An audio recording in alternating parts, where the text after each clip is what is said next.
৭ জানুয়ারির নির্বাচনের পর আওয়ামী লীগ ও সরকারের সংকট আরও গভীর হয়েছে। এটা উপলব্ধি না করলে তাদের ভবিষ্যৎ সুখকর হবে না, এমন মন্তব্য করেছেন বিএনপি মহাসচিব মির্জা ফখরুল ইসলাম আলমগীর। ডোনাল্ড লুর সফর প্রসঙ্গে তিনি বলেন, বিদেশি কারা বাংলাদেশে এলো তা নিয়ে নয়, জনগণের ওপরই আস্থা বিএনপির। জনগণকে নিয়ে রাজনীতি করে বিএনপি। রিপোর্টে আরও জানাচ্ছেন ইমরুল আহসান। ৬.৫ মাস পর সংবাদ সম্মেলনে বিএনপির মহাসচিব স্থায়ী কমিটির সিদ্ধান্ত জানাতে এর আয়োজন করা হলেও ৭ জানুয়ারির নির্বাচন, তাদের আন্দোলন সহ নানা বিষয়ে কথা বলেন তিনি। রাজনৈতিক সংকটের কোনো সমাধান হয়নি উল্লেখ করে মির্জা ফখরুল বলেন, জনগণের অধিকার আদায় না হওয়া পর্যন্ত বিএনপির আন্দোলন চলবে।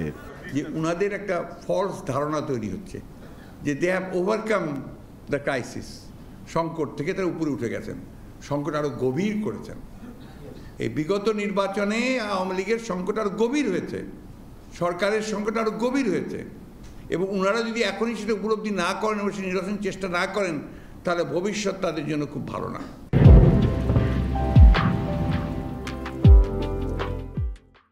মার্কিন সহকারী পররাষ্ট্রমন্ত্রী ডোনাল্ড লুর আসন্ন সফর নিয়ে কথা বলেন তিনি।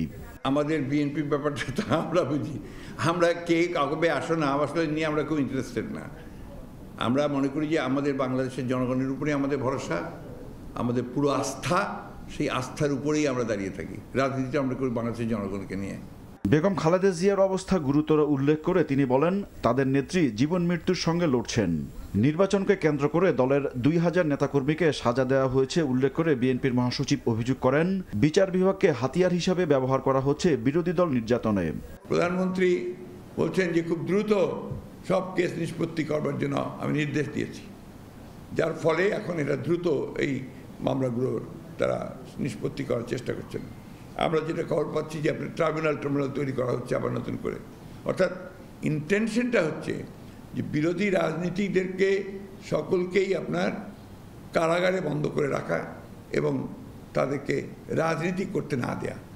এটার একটা ফার রিচিং ইফেক্ট হচ্ছে প্রত্যেকটি নির্বাচনে তার ফল দেখতে পাচ্ছি আমরা, যে তারাই নির্বাচন করছেন, তাদের ক্যান্ডিডেট তারা সিলেক্ট করছেন, ডামি ক্যান্ডিডেট তারাই নির্বাচন করছেন, এবং তথাকথিত বিরোধী দল হিসেবে যাদের আনছেন তাদেরও তারাই সিলেক্ট করে দিচ্ছেন এবং তাদের আসনগুলো সিলেক্ট করে দিচ্ছেন।